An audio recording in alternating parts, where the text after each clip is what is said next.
किसान साथियों नमस्कार। Mango science and research YouTube channel में आपका स्वागत है।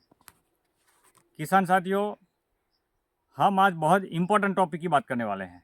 पिछले एक महीने के 1.5 महीने में गुजरात में जो कुछ घटा है, स्पेशली मैंगो ग्रोअर के लिए बहुत ज़्यादा डिफ़िकल्टी का सामना करना पड़ा है। कुछ के जो फ्लावरिंग काले हो गए हैं, कुछ के झड़ गए, कुछ का पोलिनेशन नहीं हुआ है, कुछ का ड्रॉपिंग हो गए हैं। बहुत सारा प्रॉब्लम फेस करने को आया है। तो इसका रीज़न क्या है? क्या सबसे ज़्यादा एटमॉस्फेयर का रोल है? इसमें कोई किसान की क्या गलती है? किसान को कुछ करना है लेकिन आइडिया नहीं है। तो मैंगो की फिजियोलॉजी क्या है? बहुत सारे किसान दिक्कत में होते हैं कि फ्लावरिंग स्टेज कौन सा है और फ्रूटिंग स्टेज कौन सा है, उन दोनों के बीच वाला स्टेज कौन सा है। तो दरी के जो भी स्टेज होते हैं उनका जो मैनेजमेंट है पूरा अलग है। तो इसी टॉपिक पे हम थोड़ा डिटेल में बात करेंगे आज। हमारे बहुत सारे लोगों के हमारे ऊपर फ़ोन आ चुके हैं आज तक।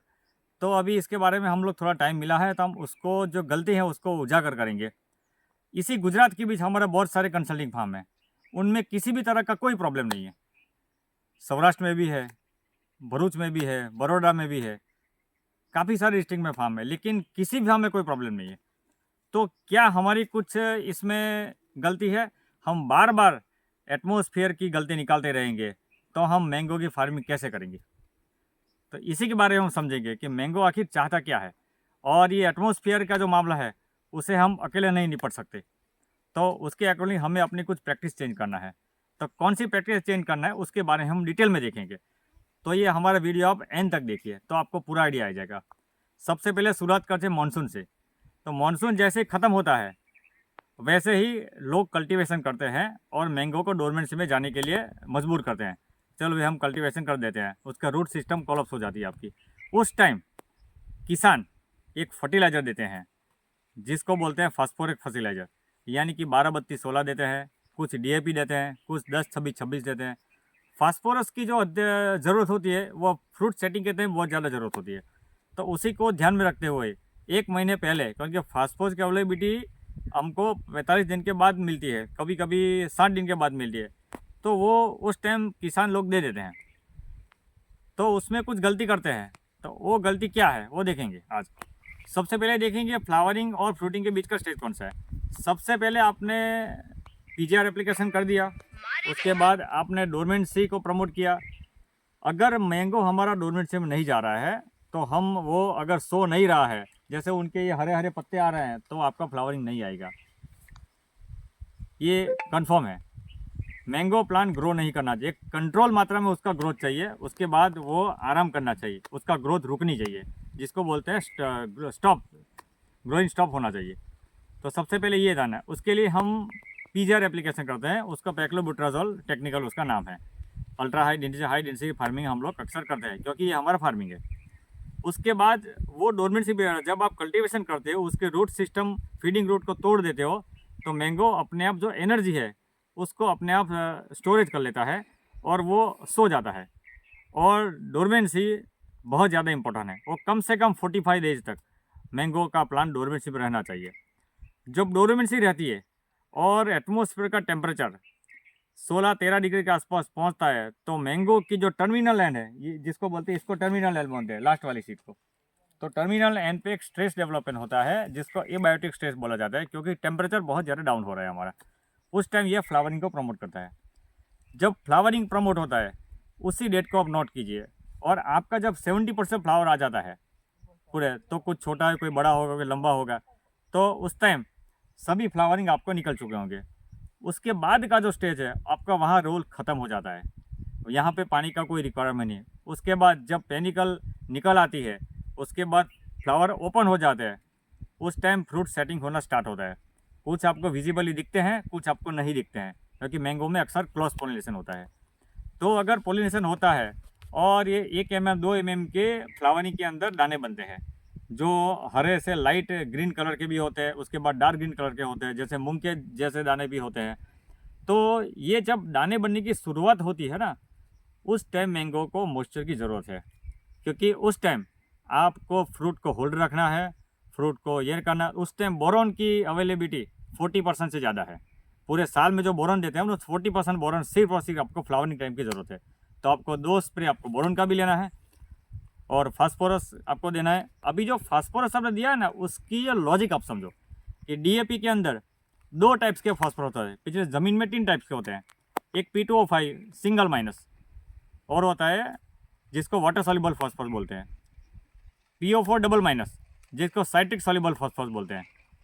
अभी ये वाटर सॉल्युबल फास्फोरस जो होता है वो जब आप पानी दोगे तभी आपके पौधे को मिलेगा, अदरवाइज नहीं मिलेगा। अगर आपने 12-32-16 दिया है और ड्रिप ने आपने पानी चालू नहीं किया है तो वो वाटर सॉल्युबल फास्फोरस आपके पौधे को नहीं मिलेगा, वो एज इट इज पड़ा रहेगा।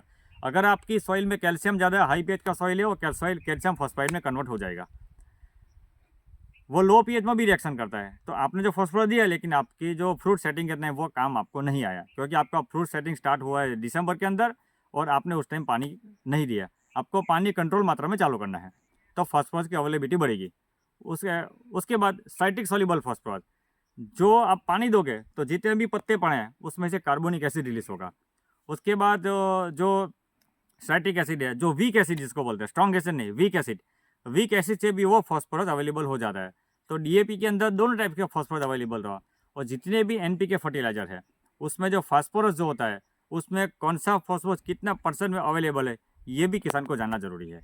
तो कुल मिला के मेरी बात यह है कि अगर आप फ्रूट सेटिंग के टाइम अगर आप पानी नहीं दोगे तो मॉइस्चर नहीं रहेगा, तो ज़मीन से जो न्यूट्रिएंट ट्रांसफ़र होना है through the mass flow and diffusion. Mass flow ऐसी चीज़ है कि पानी दोगे तो न्यूट्रिएंट मास फ्लो के थ्रू सॉइल सॉल्यूशन में आएगा और पौधे को अवेलेबल होगा फॉस्फोरस और अदर न्यूट्रिएंट, सभी न्यूट्रिएंट्स है। डिफ्यूजन ऐसी चीज़ है कि जो मूवेबल इमूवेबल न्यूट्रिएंट है कि जो कहीं जाने वाला नहीं है, लेकिन अगर उसके पास पानी टच हुआ तो काइनेटिक एनर्जी से वो डिफ्यूज़ हो जाएगा और प्लांट को अपटेट हो जाएगा। तो ये जो चीज़ है ये समझना है कि पानी का कितना ज़्यादा रोल है। उस टाइम आपको पानी चालू करना है। और ड्रिप के अंदर भी अगर phosphorus fertiliser water soluble form में है तो वो आपको देना है, ताकि उस टाइम मैंगो को ज़रूरत है वो फास्फोरस अवेलेबल हो जाए, ताकि अब फ्रूट सेटिंग में गड़बड़ ना हो। दूसरा एक सबसे इम्पोर्टेंट बेनिफिट है कि अगर आप पानी दोगे तो कोल्ड स्ट्रेस से भी आप मैंगो को बचा सकते हो। ठंडी अगर एटमॉस्फेयर में ज़्यादा है तो मेज़रमेंट ठंडी का आप कैसे लोगे? आप जैसे ठंड पड़ रही है तो गवर्नमेंट ने बोल दिया कि 8 डिग्री टेम्परेचर है, 10 डिग्री टेम्परेचर है, लेकिन वो 4 से 5 फीट का वो मेज़र करते हैं। उस टाइम ये जो नीचे का टेम्परेचर है वो उससे भी 2 डिग्री कम रहता है। तो उस टाइम अगर आपने पानी दिया तो पानी के अंदर नेचुरली हीट को एब्जॉर्ब करने की क्षमता ज़्यादा होती है डे टाइम के अंदर, और रात को रिलीज़ होता है, इसीलिए आपका टेम्परेचर यूनिफॉर्म रहता है। तीसरा एक आपको धुआं भी करना है। अगर धुआं करोगे तो जो बाग का जो टेम्परेचर है, धुएं का टेम्परेचर भी अपने आग से ज़्यादा रहता है। तो धुआं अगर रहा तो 2 फ़ायदा होगा, आपके इंसेक्ट आपके बाग से बाहर निकल जाएंगे और धुएं के कारण आपका टेम्परेचर यूनिफॉर्म मेंटेन रहेगा, क्योंकि उस टाइम बहुत ज़्यादा हवाएं नहीं चलती और कोल्ड मौसम होता है, एक साथ जमा रहता है पूरा जैसे कोहरा आता है ना, इस टाइप का। अगर कोहरा पड़ रहा था उस टाइम भी आपको बेनिफिट मिलता है। कुछ कंट्री ऐसी है जैसे पाकिस्तान के कुछ इलाके हैं, दूसरे कुछ कंट्री में इलाका है, वहाँ पे कोहरे से बचने के लिए फ्लड इरीगेशन दिया जाता है। इसीलिए हमने बोला था कि अगर फ्लड इरीगेशन देने की ज़रूरत भी पड़ती है ना, तो आपको इरीगेशन का वाटर क्वालिटी अच्छा होना चाहिए ताकि सॉल्ट एक्यूमुलेट ना हो पानी के अंदर। इसलिए बोलते हैं कि बार बार आप पानी के रिचार्ज करो, पानी की क्वालिटी को इम्प्रूव करो। तो ये तीसरी चीज़ है कि आपको पानी का परफेक्ट मैनेजमेंट करना है, क्योंकि पानी के थ्रू ही आपका न्यूट्रिएंट ट्रांसफ़र होगा और उसके साथ ही आपका जो फ्रूटिंग होल्ड होगा, ताकि एटमॉस्फेयर की जो इफ़ेक्ट है वो कम से कम आपके पौधे को मिलेगी। चौथा एक रोल है कि ऊपर से आपको न्यूट्रिएंट देना है, जैसे माइक्रो न्यूट्रिएंट का स्प्रे आपको करना है, जैसे आयरन का करना है, आपको जिंक का करना है। तो ये सब चीज़ें हैं जो छोटी छोटी चीज़ें हैं, जो माइक्रो एलिमेंट है, वो भी आपको पौधे को फ्रूट को होल्ड होने में बहुत ज़्यादा इंपॉर्टेंट रोल करते हैं। जैसे आपके बोरोन का शुगर ट्रांसलेट करता है, इस टाइप के जिंक का अलग रोल है, आयरन का अलग रोल है। तो इस टाइप से आपको सभी को आपको मेंटेन करना है। तो ये जो न्यूट्रिएंट अवेलेबिलिटी की बात होती है ना, उस टाइम बहुत ज़्यादा स्ट्रेस पड़ता है, और अक्सर ठंडी आती है ना, जब ठंड आती है तो रूट सिस्टम ठंडी हो जाती है, तो वहाँ न्यूट्रिएंट का अपटेक नहीं हो पाता। तो उस टाइम जो फ्रूटिंग है वो सबसे ज़्यादा इफेक्ट ठंड में फ्रूटिंग की होती है। जैसे कोहरा जब गिरता है ना, तो जैसे आपने ये आज पेड़ देख लिया, कल आप देखोगे कोहरा गिरा सुबह के टाइम 4 से 6 के बीच, तो आपका प्लांट पूरा मर जाएगा।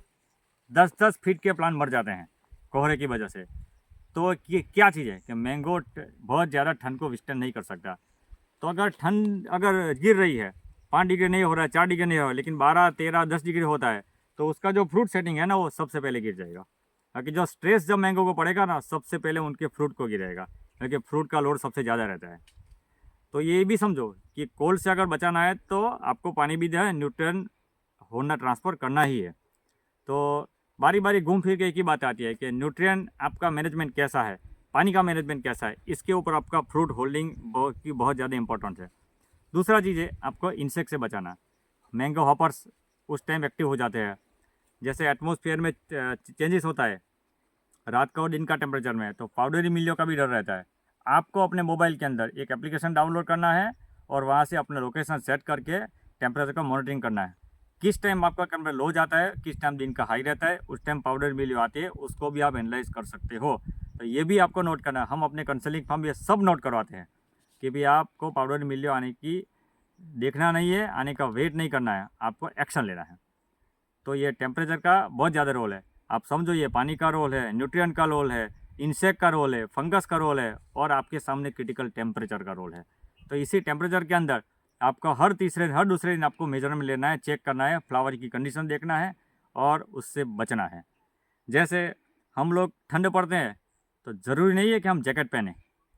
अगर हमने तारपोलिन भी कपड़े के ऊपर ले लिया तो हम ठंडी से बच जाएंगे। तो इसी टाइप से अगर ठंड पड़ रही है, कोई एंटी स्ट्रेस हार्मोन का स्प्रे करना है तो वो भी आपको करना पड़ेगा इसके लिए।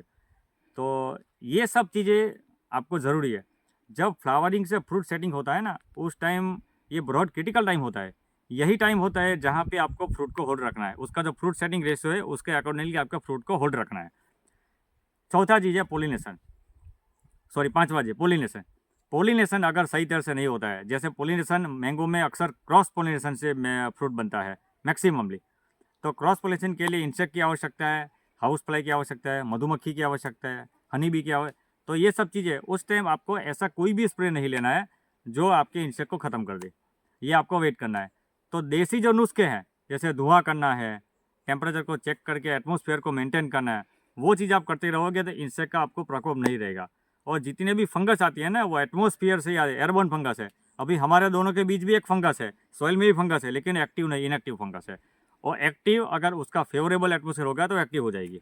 तो हमें वो चेक करना है कि भाई हमें का पानी का क्वांटिटी कितना है, ज़्यादा पानी तो नहीं दे दिया, कम भी नहीं देना, ज़्यादा भी नहीं देना है, उसको परफेक्ट तरीके से मेंटेन करना है। तो पहले से देखा हमने।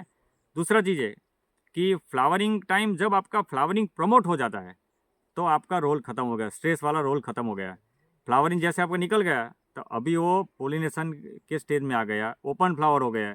और पोलिनेशन के बाद अगर लाइट ग्रीन कलर के दाने बन चुके हैं या बनने वाले रेडी हो गए तो वो फ्रूटिंग स्टेज है, लेकिन प्री फ्रूटिंग स्टेज इसको भी कह सकते हैं कि उसकी जो मैनेजमेंट है वो फ्रूटिंग का मैनेजमेंट आपको करना है, लेकिन लाइट मॉइस्चर न्यूट्रिएंट इन सब का ध्यान रखना है। तो एक फ्लावरिंग है, ये फ्लावरिंग हम फ्रूटिंग का जो बीच वाला स्टेज है, इसके open flower stage, pollination stage, आप प्री फ्रूटिंग स्टेज भी बोल सकते हैं। तीसरा आपका 100% फ्लावरिंग स्टेज।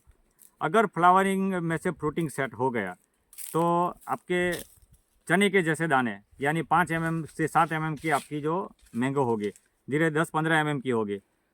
अभी जो टाइम आएगा वो रैपिड ग्रोथ स्टेज आएगा। अभी के जो स्टेज रहता है उसको बोलते हैं फिजियोलॉजिकल मैच्योरिटी स्टेज, यानी कि मैंगो उस टाइम जितना पानी जाएगा, जितना न्यूट्रिएंट जाएगा, उतना लेके उसकी जो फिजिकल जो हाइट है वो बढ़ेगी। उसका मैंगो अगर यहाँ पे होल्ड हो गई है तो अपने आप पल डेवलपमेंट चालू होगा। वो 60 दिनों तक सबसे ज़्यादा होगा। तो उसी 60 दिनों में आपको पानी का बहुत ज़्यादा ध्यान रखना है, न्यूट्रिएंट का बहुत ज़्यादा ध्यान रखना है। अगर वो 60 दिन के पीरियड में मार्बल साइड से ऊपर बात के 60 दिन के अंदर और अगर आप कहीं घूमने चले जाते हैं और पानी का फ्रीक्वेंसी ध्यान नहीं रखना है तो आपका मैंगो छोटा रह जाएगा। उसके बाद गर्मी शुरू हो जाएगी और गर्मी के बाद पेड़ के ऊपर एबायोटिक स्ट्रेस फिर से चालू हो जाएगा, तो रूट के अंदर इथाइलिन प्रोडक्शन हो जाएगा और आपका साइज़ नहीं बढ़ेगी। जब मैच्योरिटी जब फ्रूट की आती है ना, उस टाइम साइज डिक्रीजिंग प्रोसेस होता है। इथाइलिन जो इज अ डिक्रीजिंग प्रोसेस, जो कि राइपनिंग प्रोसेस है। राइपनिंग हार्मोन्स का क्रिएशन होना, इट मीन्स कि आपका जो ग्रोथ का वाला हार्मोन्स है वो दूर हो जाना। तो ये सब चीज़ आपको ध्यान रखना है। एक्सेसिव सोडियम नहीं होना चाहिए पानी के अंदर, कार्बोनेट, बाइकार्बोनेट, आपका रेसिडुअल सोडियम कार्बोनेट भी मेंटेन होना चाहिए। तो ये सब चीज़ें आपको ध्यान रखना है। तो ये सब चीज़ों का आप ध्यान रखोगे तो आप किसी भी मौसम में किसी भी तरीके से आप फ्रूट सेटिंग रख सकते हो। क्योंकि हम बैठे रहेंगे कि भाई इस बात का एटमॉस्फेयर ख़राब है, अगले साल सही आएगा, उससे अगले साल सही आएगा, कभी आने वाला नहीं है। क्योंकि ग्लोबल वार्मिंग के अंदर पॉल्यूशन इतनी ज़्यादा बढ़ गया है कि ठंड का भी कोई ठिकाना नहीं है और ये मानसून का भी ठिकाना नहीं है। उसी के अकॉर्डिंगली हमारे हॉर्टिकल्चर साइंस के अंदर बहुत ज़्यादा इन्वेंशन हुए, वो इन्वेंशन को पकड़ना है, इन्वेंशन को तेज करना है और हमें अपने फार्म में अप्लाई करना है। आप वीड मेड अप्लाई कीजिए, आप ड्रिप इरिगेशन अपनाइए, पानी का और न्यूट्रिएंट का बैलेंसिंग कीजिए, पहले प्री फ्लावरिंग स्टेज लाइए, उसको पोलिनेट कीजिए, प्री फ्रूट सेटिंग स्टेज लाइए, उसमें पानी का बहुत ज़्यादा ध्यान रखिए। आपकी एटमॉस्फेयर में जो भी चेंजेस होता है वो चेंजेस आपकी, अगर पानी की क्वालिटी परफेक्ट है और इरिगेशन फ्रिक्वेंसीज कंप्लीट है तो आपको उसको दूर कर सकते हो। कुछ स्प्रे आपको करने रहते हैं, वो भी आपको करना रहता है। तो कुल मिला के मैं बात बोल सकता हूँ कि कितनी चैलेंज आपको आती है। एक फ्लावरिंग को प्रमोट करना, एक फ्लावरिंग के लेंथ को इंक्रीज़ करना, एक आपका हो गया फ्लावरिंग को ओपन हो गया तब डिसीज़ को कंट्रोल करना, एक आपका पोलिनेशन करना, उसके बाद आपका फ्रूट सेटिंग होगा, प्री फ्रूट सेटिंग स्टेज में आपका मॉइस्चर को मेंटेन करना, न्यूट्रिएंट को ट्रांसफ़र करना, उसके बाद चने की साइज़ होती है तब रैपिड ग्रोथ स्टेज आता है मार्बल साइज के, उसके बाद बहुत ज़्यादा न्यूट्रिएंट आपको मेंटेन करना है। फ्लावरिंग का डिसीज़ भी अलग है और फ्रूटिंग का डिसीज़ भी अलग है। आप जब नींबू की साइज़ का मैंगो होता है 50 mm के ऊपर का, उस टाइम आपको बेगिंग भी पहनाना है, तो बेगिंग करोगे तो आप अच्छी तरीके से क्वालिटी भी बना सकते हो। तो इतना सारा काम आपको करना है, वो भी सिर्फ और सिर्फ नवंबर से जनवरी तक। अब आप सोचिए कि हमने कितने दिन में क्या रखा है, हमने क्या क्या किया है, हमने क्या अपने फार्म का एटमॉस्फेयर चेंज किया, हमने फार्म को चेंज किया। अगर ये सब नहीं करोगे तो आपका फ्रूट सेटिंग कभी नहीं होगा। ये साल प्रॉब्लम हुआ है, अगले साल भी हो सकता है। तो हम रिक्वेस्ट करते हैं सब मैंगो ग्रोवर से कि जो भी आपका फार्म है उसका पानी की क्वालिटी इंप्रूव कीजिए, और ये जो फूल से लेके फ्रूट सेटिंग तक का स्टेज है वो 6 स्टेज में पास होता है। उसमें डिसीज़ कौन से उसको स्टडी कीजिए, उसमें न्यूट्रिएंट कैसे अवेलेबल वो भी स्टडी कीजिए। कुछ एग्रोनॉमिक टाइप से जगह फास्फोरस की अवेलेबिलिटी, कुछ लोग रॉक फॉस्फेट भी डालते हैं, तो रॉक फॉस्फेट वो अनअवेलेबल फास्फोरस है, वो ट्रिपल माइनस फास्फोरस है, PO3 ट्रिपल माइनस है, वो नहीं होगा प्लांट को अवेलेबल। उसको अवेलेबल करने में स्ट्रॉन्ग एसिड चाहिए, वो धीरे धीरे 1 साल तक निकल जाएगा। तो जो वाटर सोल्यूबल फर्टिलाइजर आपको तत्कालीन रिजल्ट मिलता है आपको, तो उसको यूज़ कीजिए। आपकी सॉइल का कार्बन को इम्प्रूव कीजिए, लॉसेस को बचाइए। हमारा सीरीज चल रही है जो फर्टिगेशन के ऊपर, नाइट्रोजन का हम बहुत ज़्यादा बता चुके हैं, उसके बाद फॉस्फोरस की आएगी, उसके बाद पोटेशियम की आएगी, तो ये सब आगे बताएंगे। लेकिन अभी का जो सिचुएशन है वो बहुत ख़राब है। गुजरात के अंदर बहुत ज़्यादा हॉपर्स का भी अटैक हो चुका है, बहुत ज़्यादा फ्लावर भी काले पड़ चुके हैं। कोई हॉपर का रोल अकेला नहीं हो, एटमॉस्फेयर रोल नहीं है, हमारी प्रैक्टिस को भी चेंज करना पड़ेगा। धवल सिंह चौहान, निष्ठा साइंटिफिक हॉर्टिकल्चर कंसल्टेंसी, भरूच।